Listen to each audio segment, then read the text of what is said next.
ரகுமான், இந்த சோதனைக்கு என்ன காரணம்? அதாவது சரியாக 2 மணி அளவில் தேர்தல் பறக்கும் படையினருக்கு வந்த புகாரின் அடிப்படையில் 5 வாகனத்தில் வந்த அதிகாரிகள் திலாசுப்பேட்டையில் இருக்கக்கூடிய அவரது வீட்டிற்கு சென்றிருக்கிறார்கள். அப்போது அவருடைய வீட்டு வாசல் மற்றும் கார் நிறுத்தும் இடங்கள் மற்றும் அவருடைய மாடிப்படி உள்ளிட்ட பகுதியில் 10 நிமிடம் சோதனையிட்டிருக்கின்றார்கள். பிறகு எந்த இது கிடைக்கவில்லை என்பதோட அவர் உடனடியாக திரும்பி சென்றிருக்கின்றார் தமிழரசன். ரகுமான், இந்த சோதனை குறித்து புதுச்சேரி முதலமைச்சர் ரங்கசாமி தரப்புல ஏதேனும் கருத்து விளக்கம் சொல்லப்பட்டிருக்கா? இல்ல, இதுவரை அவர்கள் தரப்பிலிருந்து எந்த விளக்கம் தரவில்லை. அந்த நேரத்துல முதல்வர் ரங்கசாமி அவர் பரப்புரை மேற்கொண்டு இருந்தார். அந்த நேரத்துல அவங்க வந்துட்டு போயிருக்காங்க. அதாவது அது அதிகாரிகள் வந்திருக்காங்க, சாதாரண அதிகாரிகள் என்று தான் அவங்க நினைச்சிட்டு இருக்காங்க. ஆனா அவங்க உள்ள சென்றது பறக்கும்படை அதிகாரிகள் என்று பின்னர் தெரிய வந்தது.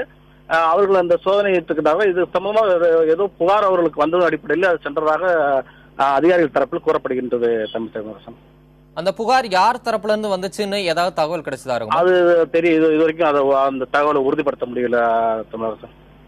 புதுச்சேரியில முதலமைச்சர் வீட்டுல இந்த மாதிரி தேர்தல் பறக்கும் படையினர் சோதனை மேற்கொண்டிருக்காங்க.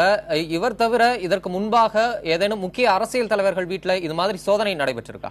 கண்டிப்பா. அதாவது கடந்த 2 தினங்களாக புதுச்சேரி முழுவதும் கடும் சோதனைக்கு உட்படப்படுகின்றது. புதுச்சேரி இருக்கக்கூடிய பல்வேறு அரசியல் பிரமுகர்கள் வீடுகளில் சோதனை மேற்கொண்டு வர்றாங்க. ஏனென்றால் தற்போது தேர்தல் தேதி நெருங்குகின்ற காரணத்தினால், வாக்குப்பதிவு நெருங்குகின்ற காரணத்தினால் பணம் பட்டுவாடா அதிகம் செய்யப்படுவதாக தொடர்ந்து பல்வேறு பகுதியில் புகார் வந்து கொண்டிருக்கின்றன. ஆகவே பல்வேறு அரசியல் பிரமுகர்கள் வீடுகளுக்கு பணம் பட்டுவாடா செய்யப்படுவதாக புகார்கள் அவர்களுக்கு வருகின்றன. அந்த பகுதிகளுக்கெல்லாம் அவர்கள் சென்று சோதனை எடுக்கிறார்கள்.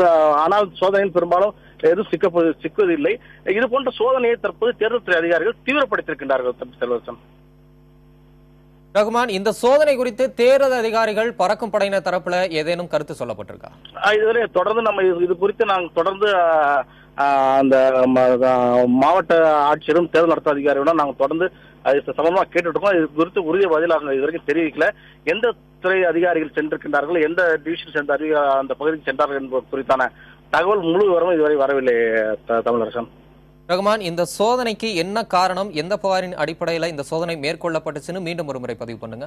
அதாவது ரங்கசாமி வீட்டில் பணம் இருப்பதாகவும் மற்ற பொருட்கள் இருப்பதாகவும் ரகசிய தகவல் அவர்களுக்கு கிடைத்ததாகவும், இதனைத் தொடர்ந்து அவர்கள் அந்த வீட்டுக்கு சென்று அவருடைய கார் நிறுத்தும் இடம் மற்றும் அவருடைய மாடியில் சென்று 10 நிமிடங்கள் அவர்கள் அந்த சோதனையை மேற்கொண்டிருப்பதாகவும் தெரிய வருகின்றது.